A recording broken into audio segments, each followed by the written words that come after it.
شروع اللہ کے نام سے جو بڑا مہربان نہایت رحم والا ہے۔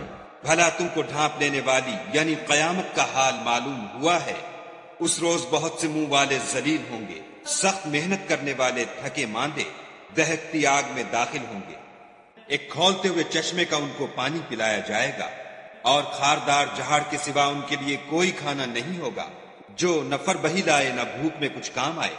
اور بہت سے منہ والے اس روز شادماں ہوں گے، اپنے اعمال کی جزا سے خوش دل، بہشت بری میں وہاں کسی طرح کی بکواس نہیں سنیں گے۔ اس میں چشمے بہ رہے ہوں گے، وہاں تخت ہوں گے اونچے بچھے ہوئے، اور آب خورے قرینے سے رکھے ہوئے، اور گاؤ تکیے قطار کی قطار لگے ہوئے، اور نفیس مسندیں بچھی ہوئی۔ یہ لوگ اونٹوں کی طرف نہیں دیکھتے کہ کیسے عجیب پیدا کیے گئے ہیں، اور آسمان کی طرف کہ کیسا بلند کیا گیا ہے، اور پہاڑوں کی طرف کہ کس طرح کھڑے کیے گئے ہیں، اور زمین کی طرف کہ کس طرح بچھائی گئی۔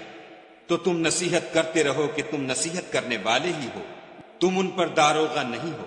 ہاں، جس نے منہ پھیرا اور نہ مانا تو خدا اس کو بڑا عذاب دے گا۔ بے شک ان کو ہمارے پاس لوٹ کر آنا ہے، پھر ہم ہی کو ان سے حساب لینا ہے۔